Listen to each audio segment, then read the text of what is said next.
All of the big free agency dominoes have come and went. The draft has come and went. So Patrick and I are going to do our 3 offseason winners and 3 offseason losers. Let's get into foul trouble. And we are here.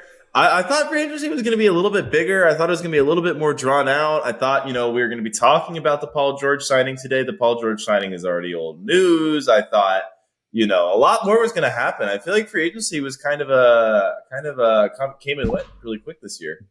I feel like, I guess with the Paul George thing, yes, but especially in the past few years, we usually had all of the role player signings, super tampered, bang, bang, bang, bang, bang, bang, bang. And that is what has really stretched out because of the new CBA and stuff, which I was surprised kind of on the other side of the coin there. But by now we've pretty much got everything. I think all the cards where they are, with a few exceptions. I think there's a Brandon Ingram thing that still could end up happening. There's a couple. Let's see, 4 teams still have, or 5 teams still have a little bit of cap space. The Pistons still have $33 million in cap space. I don't think they're going to find anyone to take that. But we definitely have plenty to talk about. Yeah. So where do you want to start? Winners? I think we should start with winners. Who was your first winner? Yeah, my first winner, I'm not trying to bury the lead. There was one team that came into this offseason with basically 2 players on their roster in the Philadelphia 76ers, and they walked away with the best player available in Paul George, which I just think was a clear win with what they had to work with. I think it's honestly maybe the cleanest big 3 fit since maybe the Celtics, the KG Allen Pierce Celtics. Not saying that they're my favorite to even maybe win the East. I think there's still a few things I need to think about there. But I think it's home run in my opinion, especially the Paul George signing. Yeah, I didn't necessarily have the Sixers as winners or losers. I kind of feel like they kind of moved laterally because I think it's definitely a win to pick up Paul George, but I think the problem I'm seeing now with the Sixers is you've got $50 million basically allocated to Paul George. Kelly Oubre, I guess, is coming back, and then all of a sudden, and the Drummond signing I also like. So they did a lot of things I like, but then you just realize they lost D'Anthony Melton, they lost Batum, they lost all of these guys. It looks like they're going to lose Buddy Hield, who I know he didn't play much in that Knicks series. He had that one good game at the end. But I don't know. I'm just worried about the depth for this team. I'm really worried about the depth for this team. I'm worried that even though they've added the star power, they finally added a backup center because they're not going to be able to fill out the rest of the roster as well as I think they could. It's right now, I don't even know who their starting lineup is because I don't know who's playing the 2 in that starting lineup. I'm guessing it's going to be Oubre at the 4. It's a little bit of a weird team now. And honestly, I can't imagine them losing Oubre at this point, but that hasn't even really been reported yet. They have essentially 7 playable players on this roster. They have Ricky Council Jr. or the 4th as well, which I'm just kind of pushing him off to the side. And one of those guys is Eric Gordon, to your point, which he is washed. I watched him all last season. Wish he wasn't, but he is so washed. Yeah, I totally get why you're concerned, but at the end of the day, this was a first round exit team that I think they raised their ceiling. Their floor may have sunk a little bit. I don't know if they've raised their ceiling because last year they had the best net rating lineup in the NBA. When D'Anthony Melton was healthy and Embiid was healthy, this team had a better winning percentage than the Celtics. I don't know if they've raised their ceiling. I think they had a really high ceiling last year with the team construction they had.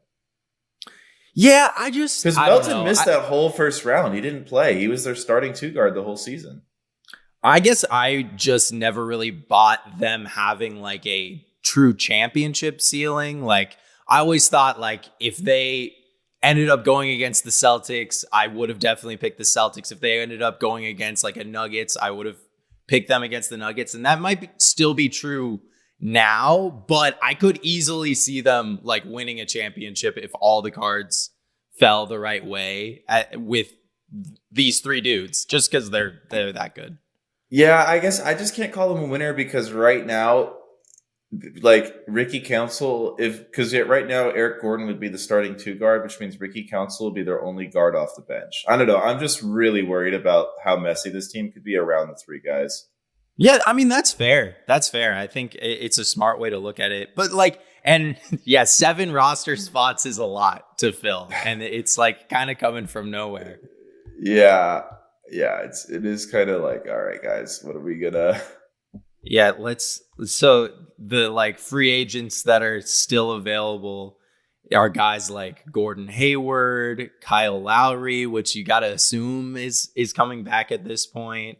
And Gordon Hayward for this team, I don't like that at all, especially the way he looked. Does in Evan OKC. Fournier get you going? No, like I don't Markelle know, Fultz man. return?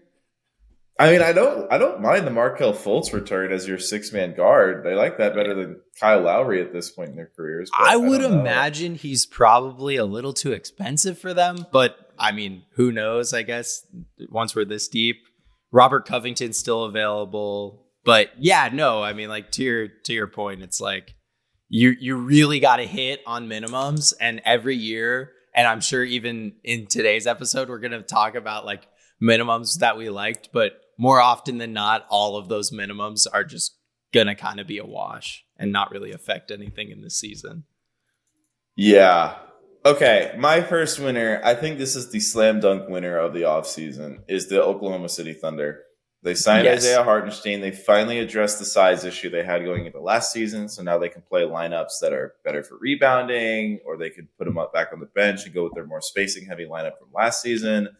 Josh Giddey's effectiveness got a lot worse in his more diminished role with like the on-ball, primacy of Shai Gilgeous-Alexander and Jalen Williams. So I think shifting out a guy who's more effective on the ball for an off-the-ball shooter and really good perimeter defender, and Alex Caruso, really like that. I mean, Caruso and I guess Wallace maybe a little redundancy, but I mean, nothing wrong with having 2 really good defensive guards who can shoot. And I think the other thing, too, is it's just another offseason of training for Jalen Williams.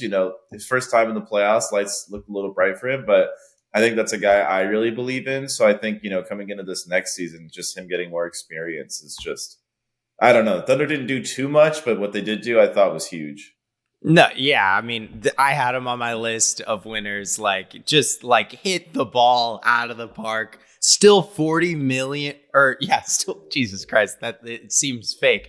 They're still $40 million under the second apron, which is just like insane. They have max flexibility, and in all these moves, they didn't have to trade any of the picks that everybody is always talking about. It's really just like Sam Presti just one-upping himself. It's like Wilt Chamberlain, how he would just like every year break his own records. I just feel like Sam Presti's doing that from a GM sense. Yeah. I don't really even have any questions. I guess no questions, but does this change the way you view the Thunder ceiling? I kind of feel like, given how few winners I thought were among the Western playoff teams, I kind of feel like OKC is my July 3rd favorite to win the West. I'm right there with you, dude. I'm right there with you. And I mean, like, that this conversation that we're having right now will definitely leak into like who our losers are and just like how the West has been evolving. But I think generally almost every team in the West has either stagnated like as much as a team can stagnate, or has had a worse. Clear downgrade. And then the one team maybe you can argue the Timberwolves, I guess, depending how you feel about Rob Dillingham, maybe getting better a little bit, but like not to the level that the Thunder have. No, I don't even think counting on a 160-pound guard his first year is like, I'm not even considering that. So yeah, no, I think OKC clearly just is I think they're the only Western playoff team that got better. I don't think any of the other Western playoff teams necessarily got better.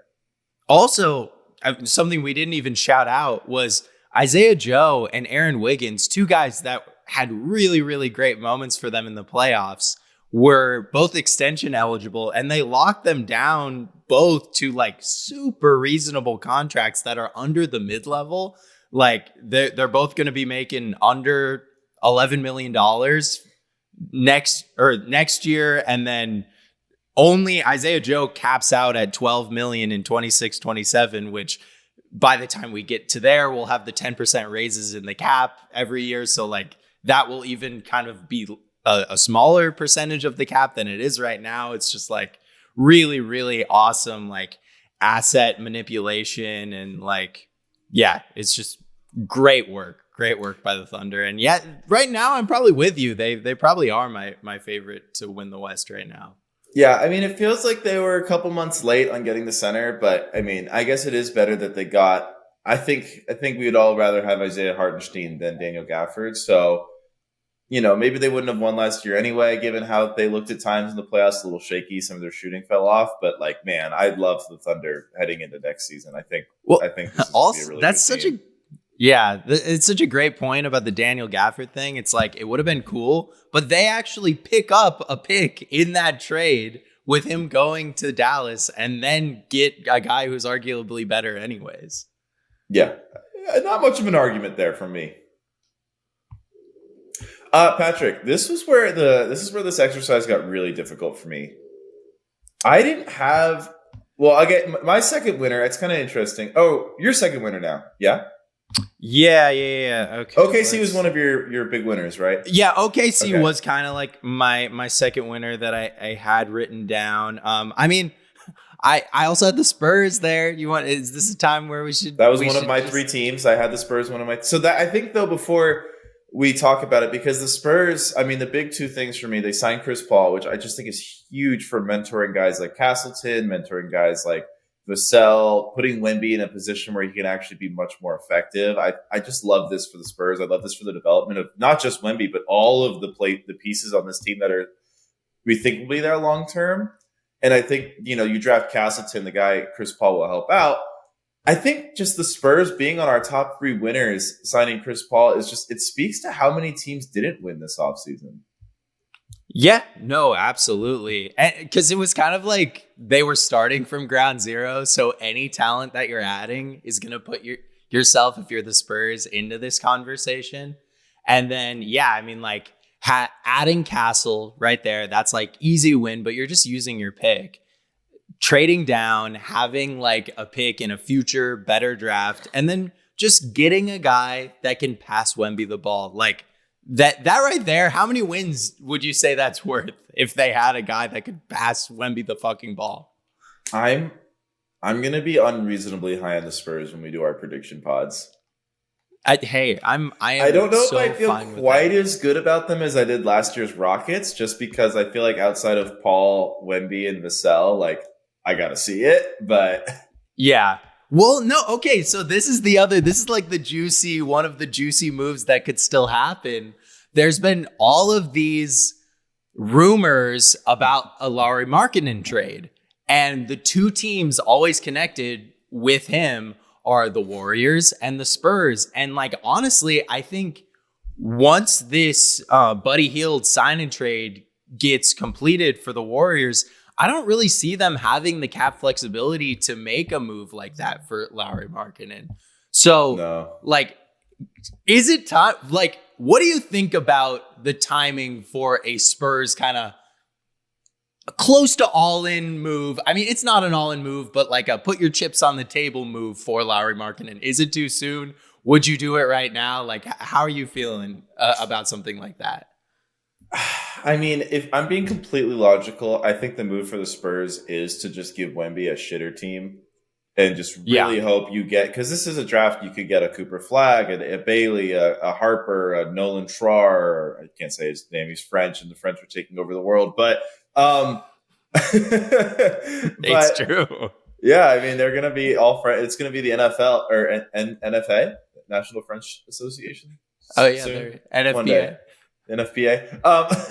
But yeah, I mean, I do worry that this is going to kind of firmly take the Spurs out of those top four lottery odds, which they probably were going to be out of that anyway, but they might have been like fifth or sixth. I think this is going to push them closer to like first team out of the play-in, second team out of the play-in. But with lottery smoothing, that's what Atlanta was last year, and they jumped all the way up. Yeah, no, for sure. I'm just saying they're not helping their odds. I think they really should try to get one of these top 5-6 guys in a class where there might be 5-6 stars, more maybe. But yeah, I mean, I have them as winners. I like teams competing. I hate tanking, even in the NBA where it makes sense to tank. I just think and I think that's a really good thing about the lottery smoothing and adding the play-in. Is just, I think all 30 teams should be giving it their all every season. I know it's kind of a hopeless exercise for a lot of them, but I don't like tanking culture in the NBA. And I really genuinely think Chris Paul is going to help Castle. He's going to help Wemby. He's going to help Vassell, because all the young guys who have played with Chris Paul have said playing with him really improved their game. So I think this is a huge win for the Spurs. And this is what me and you wanted all last season. It is. We were talking about literally a Chris Paul to the Spurs trade from episode 1 of this podcast. Yeah, I mean, I'd love to see them do the Lauri Markkanen thing. And a lot of people would point to the Kristaps Porzingis to the Mavs trade, how that didn't work out. But it's glaringly different because Kristaps was already on that big contract. To trade for Lowry, he makes some insane number. It's $18 million this year. So it could really be mainly a picks thing. And I don't know. I just want to see Wemby with talent. I think my worry for Markkanen on a lot of teams is just how much of a black hole he is on offense. Markkanen is sneakily a doesn't pass guy. He's got 20-point averages to 2 assist averages. It's kind of great. But what's really nice in his team fit with the Spurs, in particular with Wemby, is you can play inside out with Wemby in, him out, or you can play outside in with him in, Wemby out. And because Wemby's shown a lot of chops as a passer, I think you could almost get this, not Jokic to Gordon effect, but you could see a lot of Wemby at the free throw line area, takes a dribble or two in, draws that soft double and finds Markkanen for a dunk. I think you could see a lot of that of them playing together because Wemby's passing chops are so good. Oh, dude, you're getting me excited. Yeah, it's like the pick and pop version of Jokic and Gordon. But also with dunks. Markkanen does also crazy dunks too. Because they're and then CP's right there, as weirdly your non-shooter in the lineup. It's it kind of works. Yeah, it kind of works. Correct. I'm gonna double check this right now. I know Paul started shooting a bit more. I felt like when I watched Warriors games last year, he was shooting threes. I mean, he shot 37% the last 2 seasons. I know he was a reluctant shooter on the Suns, but it's not I more mean the guy in the lineup that the other team is gonna dare to shoot, which Chris is cool with. But it works even better if your center is so quick trigger like Wemby is. Yeah, no, I feel you. I think Chris's problem as a shooter, and it honestly, I guess this is a fun philosophical question we could answer later in the offseason. But is it worse to have a bad shooter or a reluctant shooter? I mean, yeah. I guess it depends who it is and what. Would you rather have the guy who shoots 35% but always shoots it when he has a good look, or would you rather have the guy who shoots 38% but for whatever reason doesn't shoot it unless it's super selective? This is the fun, kind of queries we get to have with basketball, because it's it really is a holistic question. Because it's if that reluctant shooter is also a dog on defense, I'd probably rather have him. But if the guy that is just a bad shooter but will take the shot is the dog on defense, I'd probably rather have him. Yeah. No, basketball is it's an interesting quirk, because I think that's what's so funny about NBA discourse nowadays online is people just be like, here's his 3-point percentage, he's a better shooter, and it's okay, guys. Yeah. Here we go. Okay, before we get to do you have any? I have another winner. What am I saying? Do you see this cup that I'm drinking out of with Marquise Chris, Tyler Ulis, and Dragon Bender on it? I just man, shout those guys out. Okay, my last team I had as a winner, and this is because I feel I don't want to be a pessimist. I feel I was a little pessimistic about a lot of the moves these teams made, or I was kind of meh on them. Clay to the Mavs, just a meh move for me, personally. I'm with you there. Didn't really think it was a big loss. Thought the contract was pretty reasonable. Didn't really think it was a big win.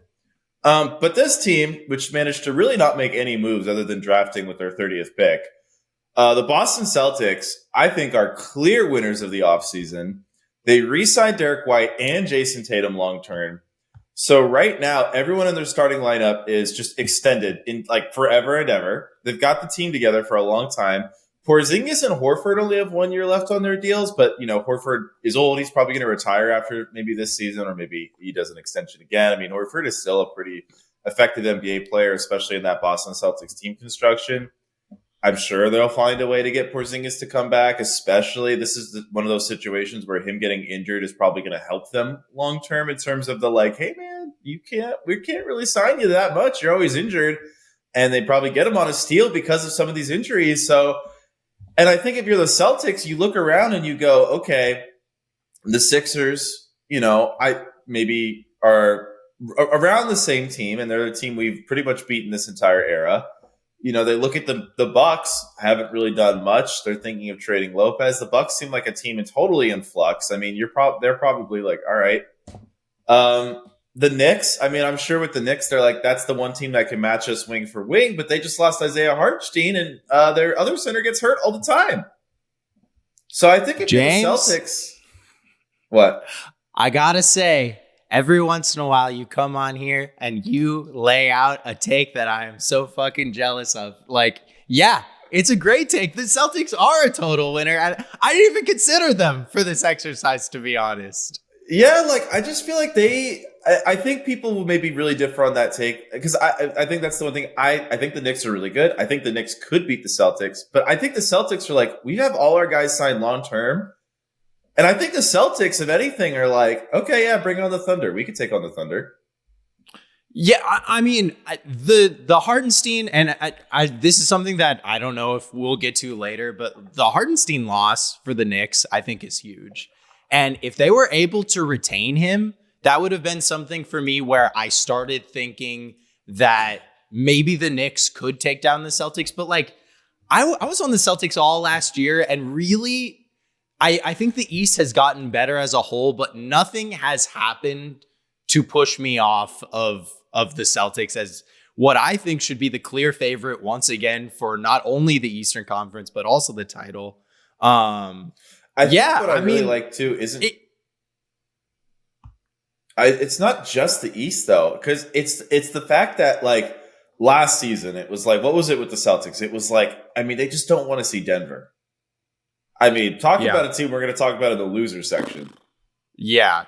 I mean, we can get to that too. But Denver is a great case study for this, and the Lakers from 2020, in that, like, when you win the title, the hard thing almost to do is to just run it back and keep it going. No teams really in recent NBA history have done that. They all try to like find these corners to cut, either from a financial standpoint or like ways, the inefficiencies that they think they're identifying to bring them to the next level. And it almost always fails.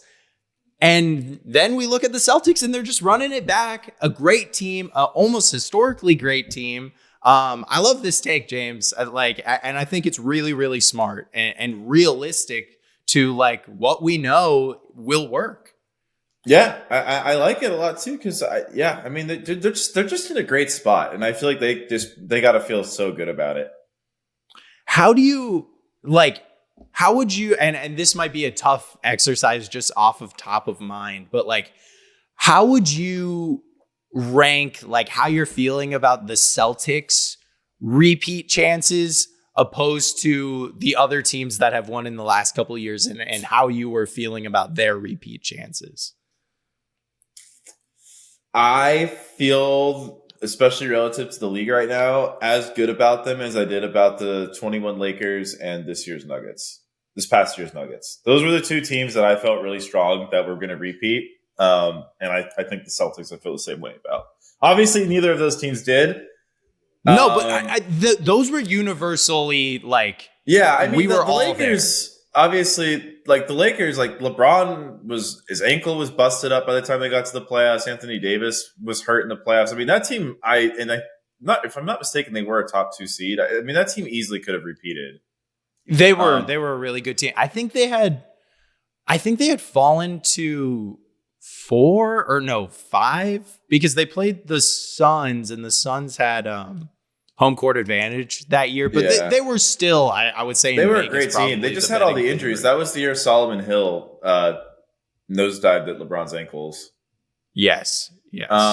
But yeah, I mean, I think the Celtics are the clear favorites. Like, this isn't like last season where I felt like almost everyone kind of had them coming out of the East, but being like, I don't know if they'll beat Denver. Whereas this year, it's like, I don't know, man. I'm kind of worried about Denver now, dude. Yeah, let's go there. This like you want to go to losers? Wait, you don't no more winners. You don't have any other. I don't have any other winners. Like, okay, I mean, I think generally, like, I like what the Knicks did, but I still have question marks, especially about their big man depth. It's like if Mitchell Robinson stays healthier than he's ever stayed in his entire career, then I love what the Knicks did this offseason. But like, how can you say that with a straight face? Yeah, especially given that because they don't have the backup center now, you could see round 1 games where Mitchell Robinson plays like 42 minutes. Yeah, and it's like they had. Or who did they draft? I don't think they even drafted a big guy. Like, I know they got Kolek. And even if they did, I mean, you don't know about the rookies. You never know about these rookies. Yeah, hey, that was me beating the drum all last year, and then Derek Lively came and slapped me in the face. Yeah, I mean, Derek Lively is if Wemby didn't exist, we'd be talking about him as a generational defensive player prospect. But life goes on. All right. Your first loser is the Denver Nuggets. That was my first loser as well. Absolutely. I mean, like, it's unexcusable to lose KCP in the way that they did when you have a 3-time MVP. I think, like, that just needs to be said right off the bat. Yeah. So, losing KCP, I think it sucks. I think KCP maybe is a little overrated in all this, but I think the real thing is, what is the replacement plan? Because obviously you have a guy who can shoot the 3, plays well with Jokic. And now what are you going to do? You're going to start Christian Brown, who hasn't really shown much as a shooter. Julian Strother is unproven. Peyton Watson. I think I was really high on Peyton Watson all last season. They were not high enough on him to give him like any run in the playoffs.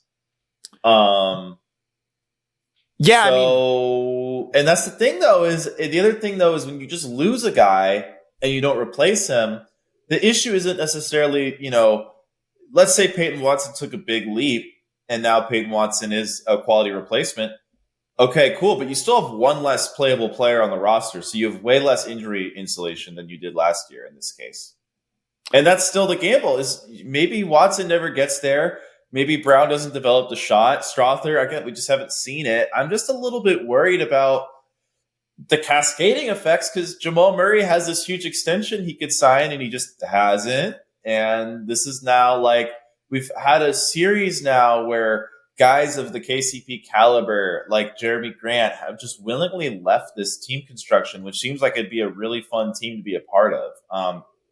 So I think just given the last few years of just this team just seems to lose like these sub all-star, maybe a tier below sub all-star type players consistently that normally a team in this team construction wants to hold on to. It seems weird they keep losing all these guys over the years. Yeah, it's been super weird. I went through the two. KCP was only on the team for 2 years. I went through those 2 years, and their championship year, KCP missed 6 games. They were 2-4 without him. Very like huge variance in those games. Like a 30-point loss is in there, but also like a 16-point win is in there. And then last year they were 3-3 without him. So like not a huge sample size to really see like what the Christian Brown starting experience has been. He started 10 games over his career, and he's actually shot like insanely well in those games that he started. He shot 58% from the field, 53% from 3. Obviously, that's not like the end all be all, but like I guess if you are a Nuggets fan and you're squinting at like his splits over his career, you can convince yourself like, oh, it's weird. The more minutes he plays, the higher his shooting percentages are. So maybe he's like a guy that like has always been on the bench that is just like better starting. That's like the hope there. But yeah, to your point, like what is behind him there? Like we've already like basically given up on Zeke Naji as like a backup big option. He just like has never really fit the bill.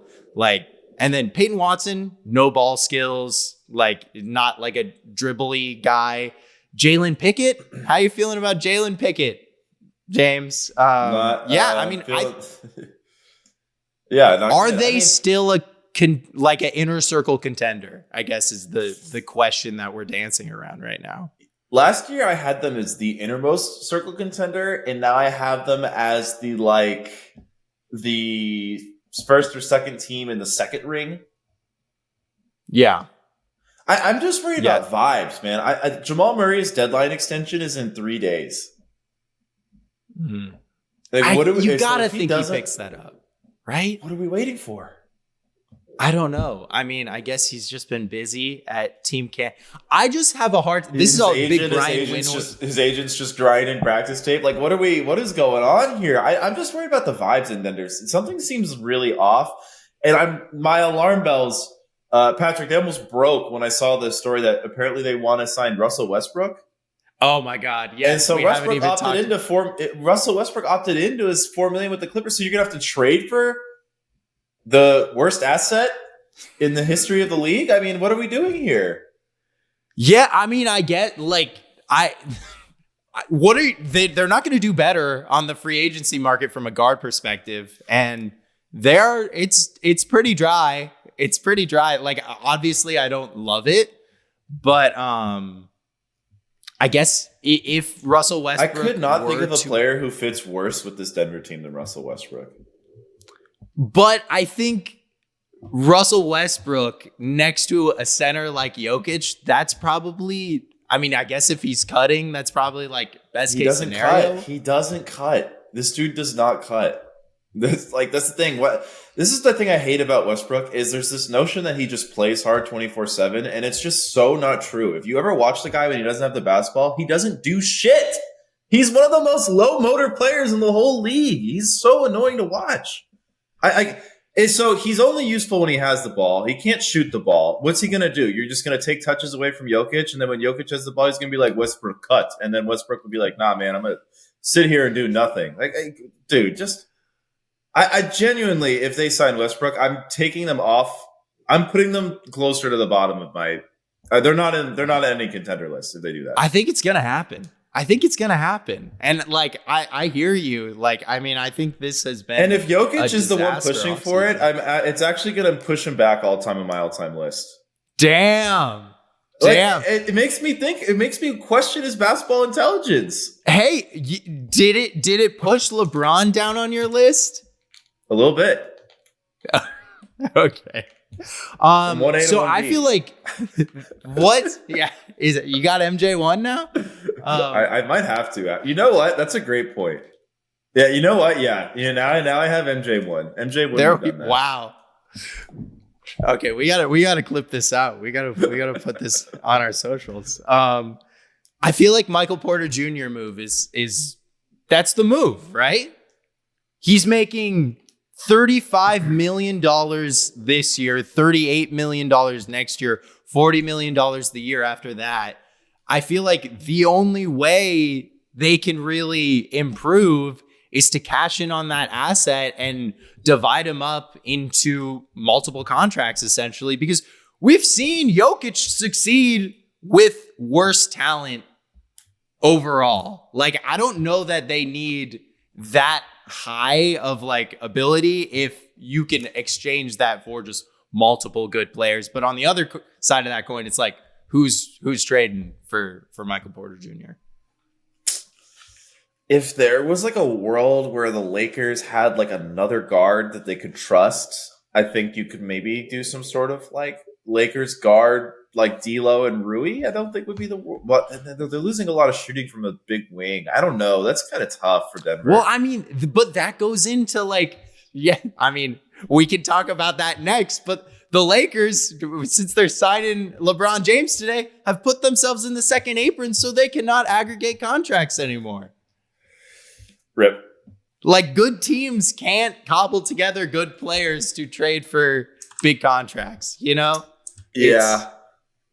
It's tough. Like, I mean, I think as a Suns fan, like, I bet the Suns would love to cobble together like a Grayson Allen and Royce O'Neal and wings for like a Michael Porter Jr., but that can't happen either. Yeah, I mean, maybe like a Magic thing. Yeah, I don't hate that. I don't know, man. I just Denver's definitely a loser, but I don't think they're my second loser. Who's your first loser? The Los Angeles Clippers are the biggest losers of the offseason. Okay. I mean, I just had down the entire city of Los Angeles, but let's talk about the Clippers first. Well, I guess real quick on the Lakers, I don't have them as a winner or a loser. They're kind of just, I guess they're a loser in the sense of they didn't dramatically improve the team. And I mean, they didn't. They have like a more artificial deadline because of LeBron's age than any other team. So I guess they are a loser in that sense. But the Clippers, I mean, they lost Paul George. Yeah, they signed every single player in the NBA who has a domestic violence case. Fuck the Clippers. Fuck the Clippers. They're like rolling with Kawhi Leonard, who can't make it through an 82-game season and hasn't been able to for 5 seasons. I mean, they still have Westbrook and Harden. I mean, what is the directional organizational aim of this team? And why are you signing exclusively players who beat women? That's weird too. You got to think if Paul George was in a little bit more legal trouble, they would have been able to keep him.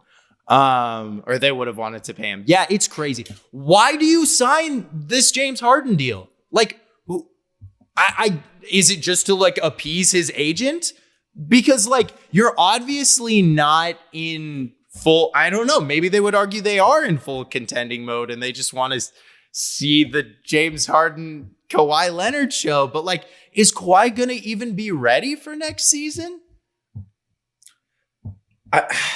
Well, he's playing in the Olympics, so he should be ready, unless he can't make it through the Olympics. Which, again, really weird that he of all people is playing in the Olympics. Yeah. I don't get that. I don't get why they didn't pull a Golden State Warriors. How the Warriors are not allowing Andrew Wiggins to play in the Olympics, but I guess that's the power of the superstar. Yeah, I mean, so they brought in James. They brought in Harden, Norman Powell, Ivica Zubac, PJ Tucker, Terrence Mann, Derek Jones Jr., Batum, Bones Highland, Westbrook, Coffee, Kevin Porter Jr., Mo Bamba, Chris Dunn. That's a weird roster. Yeah, I mean, they brought in Derek Jones Jr., which, I mean, of all teams that I feel like didn't need a Derek Jones Jr. Yes. Man, I hate this team, bro. I really don't like this team. I can't believe this is the team they're opening the stadium with. I mean, I will say the one thing for the Clippers, they could start trading away these Powells, these Terrence Manns, I mean, that's kind of it. Yeah, I mean, so they're pretty solidly under the second apron and the first apron for that matter. So they do have flexibility, but after the James Harden trade, they don't have picks. So, and I don't think they have like young assets in a way that they can like use them to like cobble together these contracts and get like a superstar. Maybe like, I guess maybe an MPJ trade if things with the Nuggets go really bad by I think they need to start figuring out the rebuild. I mean, I genuinely don't believe you can contend with Kawhi Leonard as your best player because I just don't think he can make it through a postseason. So I just think they need to tear it down at this point. And I know they don't want to do that because they just opened the new stadium, but like this team is objectively worse without Paul George. They lost Paul George, who, because I would say effectively has been their best player for 2 years now. Yeah, 100%. I think 2 years is probably a little like kind to say for Kawhi Leonard. But the new stadium talk, I just want to like say a word on this. I think it's such bullshit. I think you have a like mega billionaire owner, the like, oh, we got to sell out our new stadium talk is just like verbiage from a bygone era in the NBA when we didn't have like mega rich owners that are not only funding the creation of these stadiums all by themselves, but could make another one if he wanted to. Like, we grew up with always hearing like, new stadium, we got to sell it out. But that was because a lot of these stadiums were funded by taxpayer dollars. And we had to like, it was like literally like the city needed it to survive. This is not the case. I think it's bullshit. And I think any Clippers fan should be demanding that they trade off these stars as soon as possible. Because like what you said, like it just doesn't make sense the way they're fielding this team. And like, what is best case scenario? Like a second round exit? I don't think they could make it to the second round with this team. I mean, the West is tough. I will say the one guy on the Clippers up and down who I really feel like does not deserve criticism is Bomber, just given that he did fully fund it himself. The stadium is going to be really nice. I mean, he's just been trying so hard to make this team relevant in LA, and I just think that's where his big misstep was just not moving the team to Seattle whenever he bought it like 8 years ago. I think that was just the big misstep because it's just this team is never going to be relevant in LA. I mean, it's everything down to like even the TV show about them is worse than the Lakers version. Have you watched any of that? I can't bring myself to watch it. The guy, I don't know who like looks the least like their NBA counterpart. The guy who plays Blake does not give Blake vibes. Well, it's one thing that is like really bad with it is like in the basketball scenes, they look like they're all like 6 feet tall and are playing basketball. It's like, it looks like a pickup game. I feel like when you're watching it, you have to go in and say like, I am ready to watch a basketball daytime soap opera, like Days of Our Lives style. And I'm just going to like lean into the camp and I'm going to laugh at it. Cause like, it is not a serious show at all. But, so I've kind of enjoyed it through that lens, but, you just can't care about how the people look. Cause they don't look anything like their real life counterparts.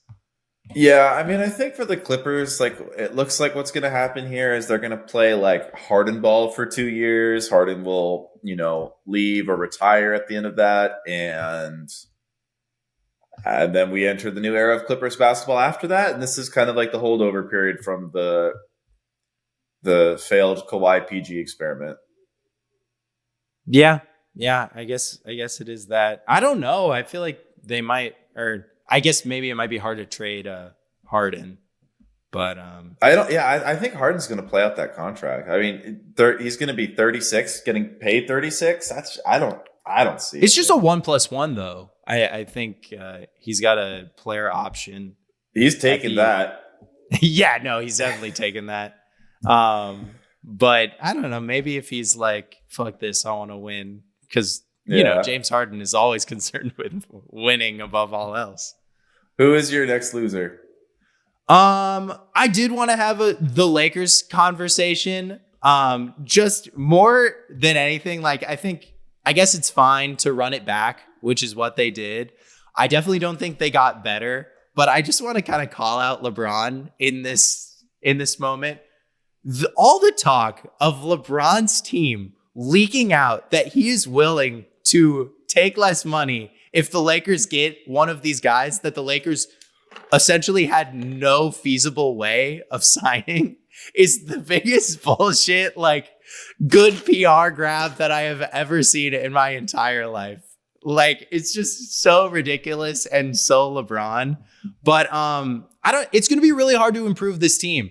I'm expecting them to try to sell off some of their pieces just in like pure salary dump, maybe to salvage some flexibility. But that's also a very precarious way. If you don't take back enough money, then you might be hard capped at the second apron, which essentially is just as bad as like being in the second apron because you just can't add any more money to your payroll. It's just going from, they essentially went from Taurean Prince and Spencer Dinwiddie to Dalton Connect and Bronny James, and that was their offseason. which I think is a downgrade.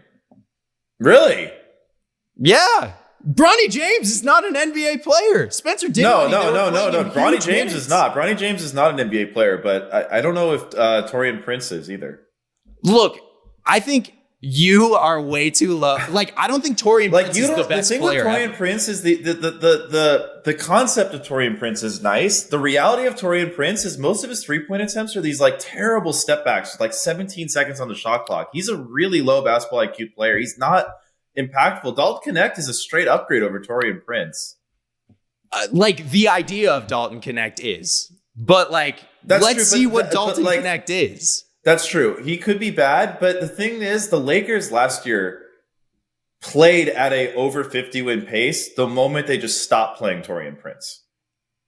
Exactly, but if I'm a Lakers fan, I want the ability to have that guy coming off my bench. He was bad last year because he was miscast in his role, and Darvin Ham was playing him as a starter. I watched he should not be playing NBA, but he's really bad.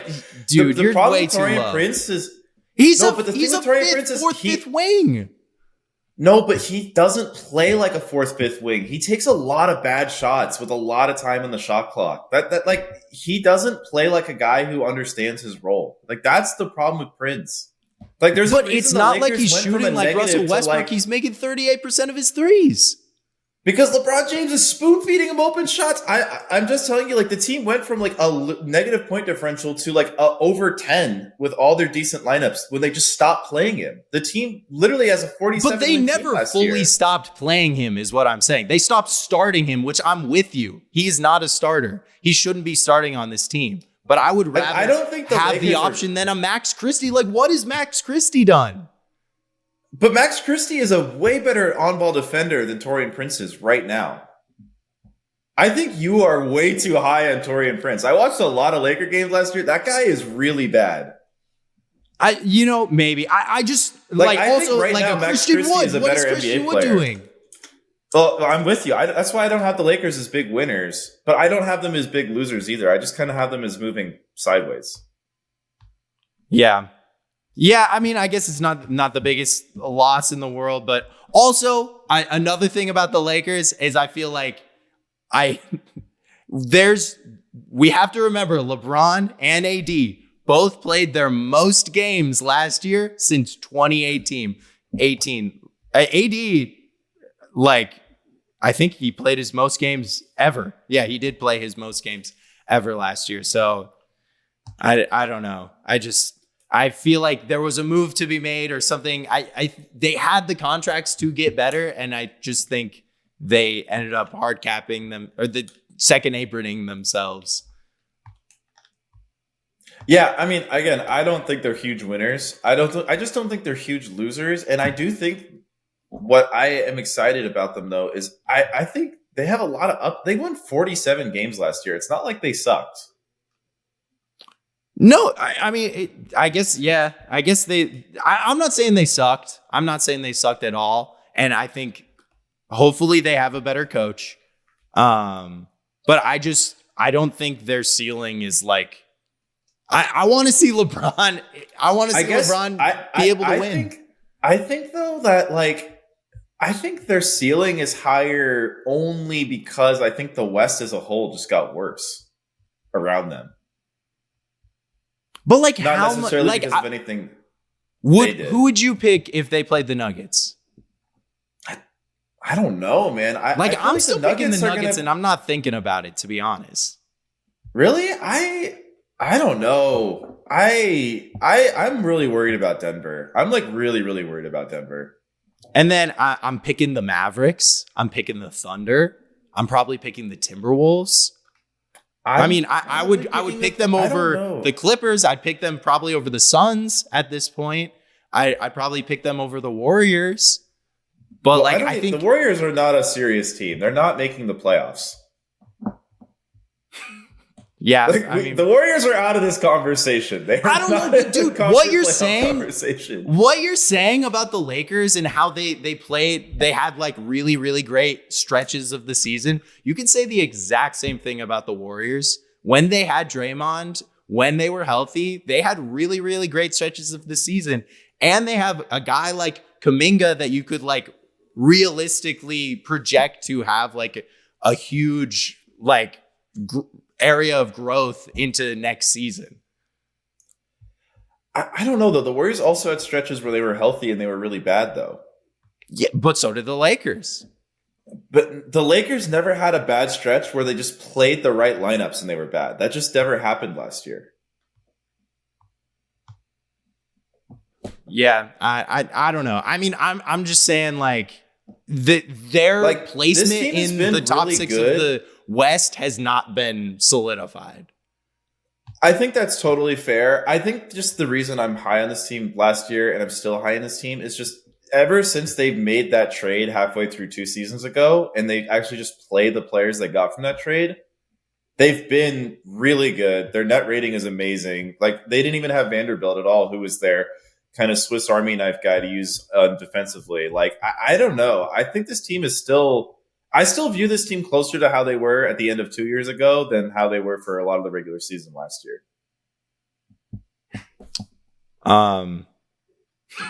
And that's where we will stop talking about the Lakers and move on. Also, the Pelicans. We didn't talk about the DeJounte Murray trade at all. There's no center on their roster, but there's definitely moves to be made there.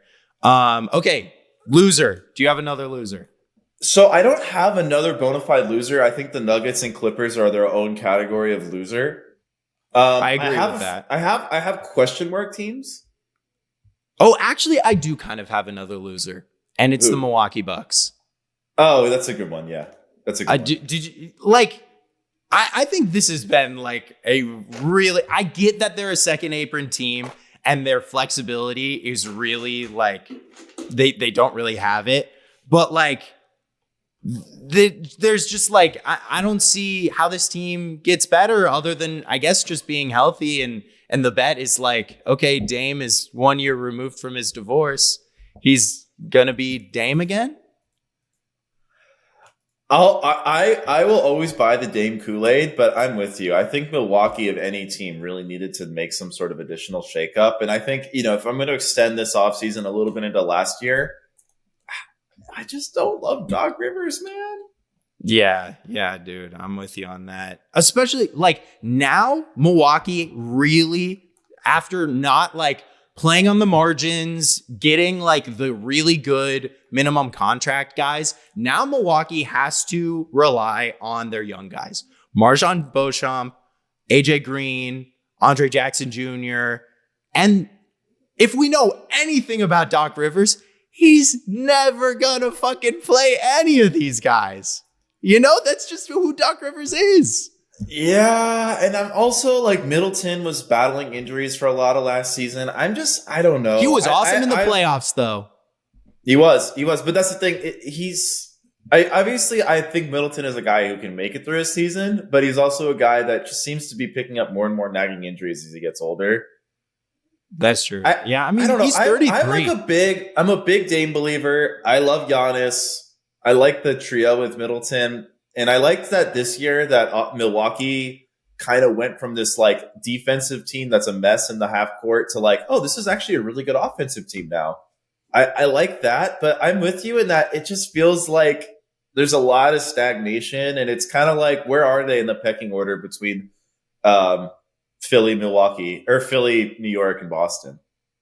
Yeah, I mean, and also like I'm not gonna act like I'm this huge like Bucks fan who knows like the intricacies of AJ Green's game and fucking Andre Jackson Jr.'s game, but I would have liked to see them really try harder on the peripheral of their roster to just try to get some veteran dudes that can come off the bench that like even like a Monte Morris coming off the bench as like a backup point guard. Like, who is their backup center right now? Is it? It's Bobby Portis, I guess. What is your without thinking about it East pecking order top 5 right now? So Celtics, Knicks, Sixers, Bucks, probably just off. And then at 5, you've got one of the Florida teams. Oh, Cavs. Yeah. Cavs. I'd probably say Cavs, and then or Orlando or Miami. You take. Yeah, I think I kind of have like Celtics, Knicks, drop off, Sixers, Bucks, half drop off, Cavs, Heat, Magic. Yeah, that's fair. Yeah, that's fair. I think as like and just those are my tiers. That's like my 3 tiers of the East. I will say the Magic can get way better still this offseason. They have how much? They still have $9 million in cap space. Like that is enough to get like a guy that can at least win you regular season games.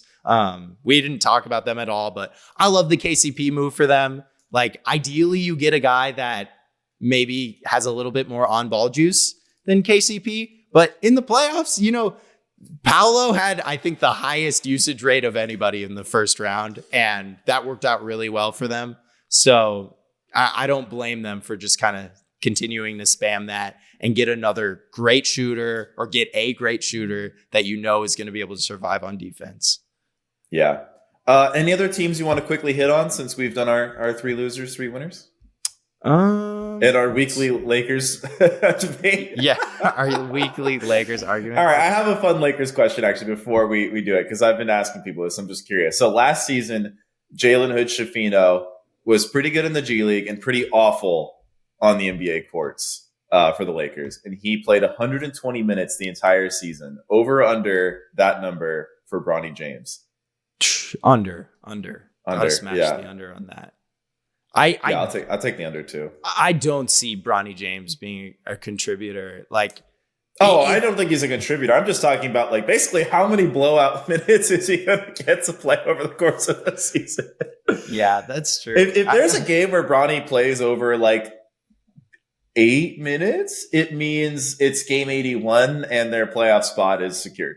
Yeah, or they shot like 65% from 3 that game and just like completely buried the team. Yeah. Yeah, he's just out there for the whole fourth quarter. Yeah, I guess the one really other cool team when he treks in with his dad, but I know. I'm excited for the like James, when is that gonna like when is that going to happen? Because like he really shouldn't be playing a meaningful minute at all. We got an 82 game regular season. That's true. It'll happen. I guess the one other team that I think we should talk about that you had kind of a loud statement on earlier is the Warriors. Yeah, they're losers to me. Yeah, I mean, I think I don't hate what they did. I think they got better, to be honest. I don't think Clay is a great player anymore. And they replaced him with a bunch of playable guys. DeAnthony Melton, Kyle Anderson, Buddy Hield. One huge Buddy Hield is not confirmed yet, right? It's not confirmed yet, but but it's trending that way. It seems like Shams reported on it last night that the sign and trade was pretty much done, but they didn't report what the trade would be. I am assuming that's going to be a Gary Payton II kind of thing. And maybe a small contract like a Lindy Waters or a Guy Santos. You're right. I might be way too low on the Warriors, but I think my problem is that like I think I feel about them the same way you feel about the Lakers, where it's like, look, you have your Stephen Curry, but this team clearly is not going to win the championship. Yeah. No, I'm not trying to say that at all. But I think, like, if they have a really connected year, just like the Lakers, they could fuck around and find themselves in the top 6. If they have a really healthy, connected year where they, Steph has a great year. He's like second team All-NBA. Draymond I think if Steph's not first team All-NBA, this team has like no shot at making the second round. I don't know. I mean, I just think there's a 36. lot of NBA, real proven NBA talent on this team. And when Draymond was doing his thing last year, they were pretty good.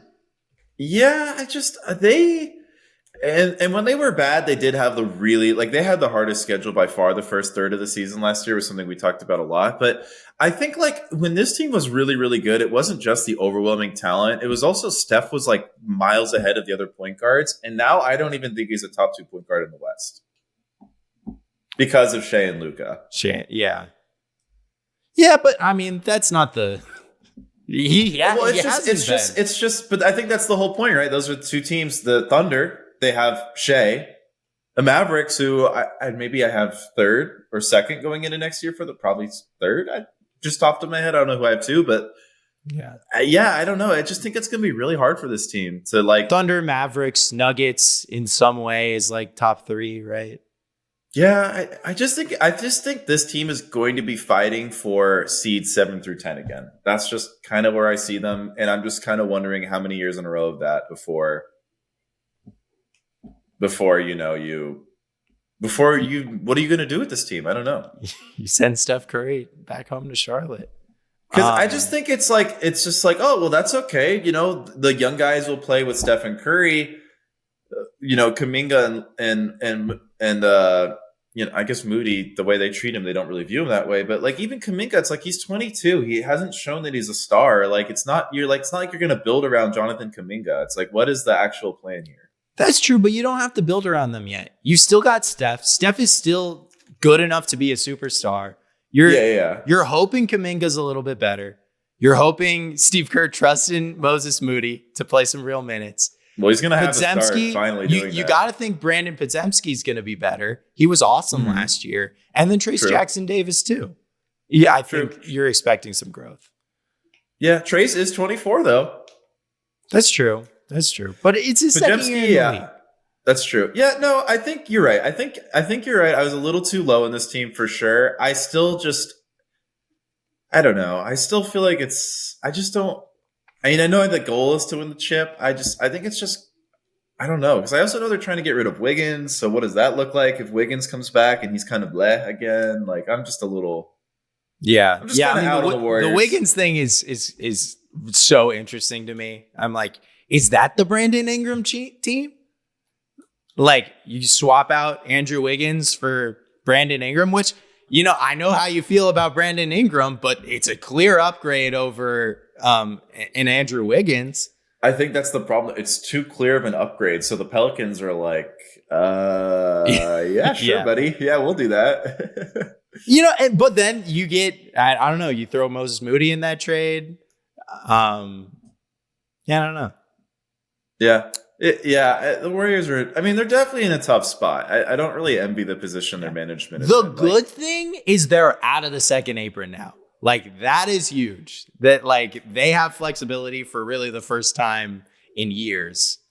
So that will be interesting. How's your week been, James?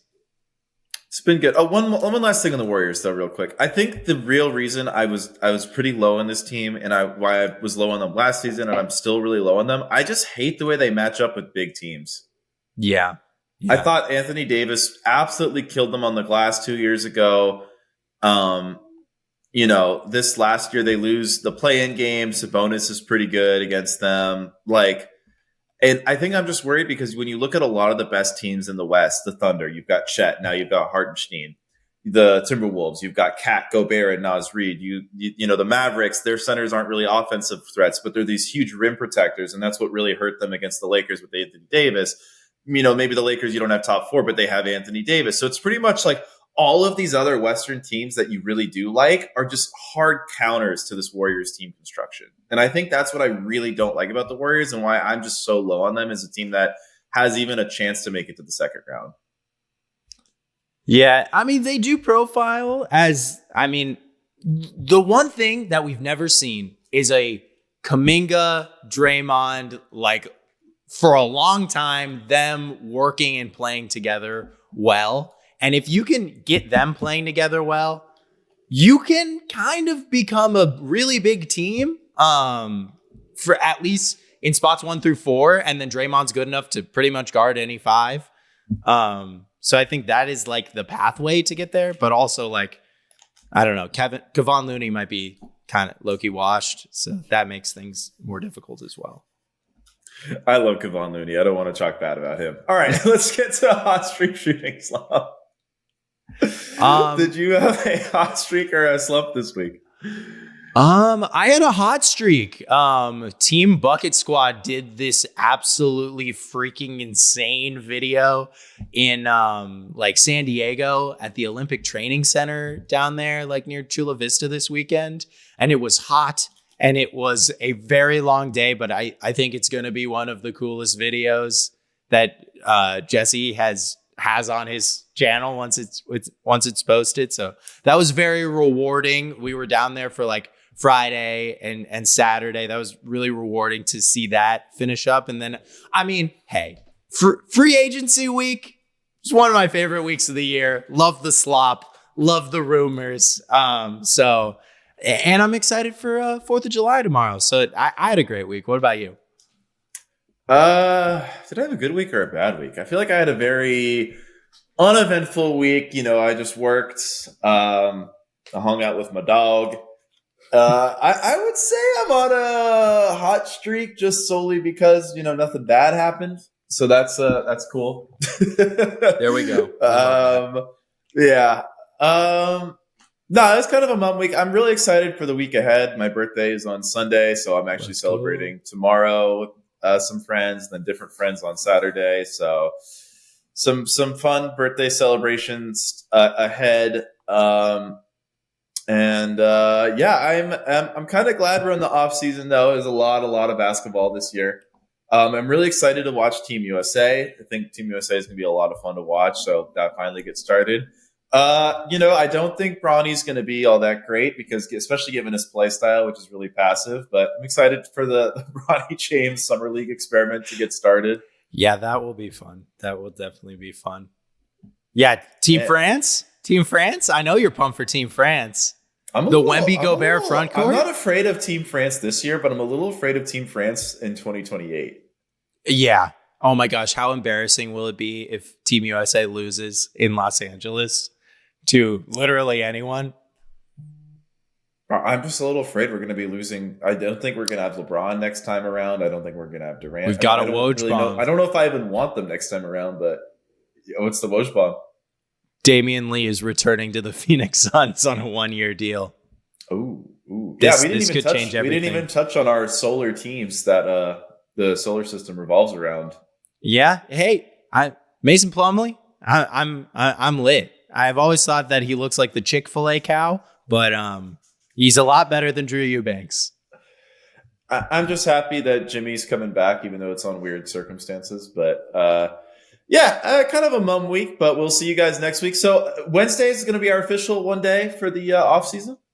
Yeah. All right. So going forward, we'll be posting on Wednesdays once a week. That is our off season schedule. We will catch you guys on the next one. Peace.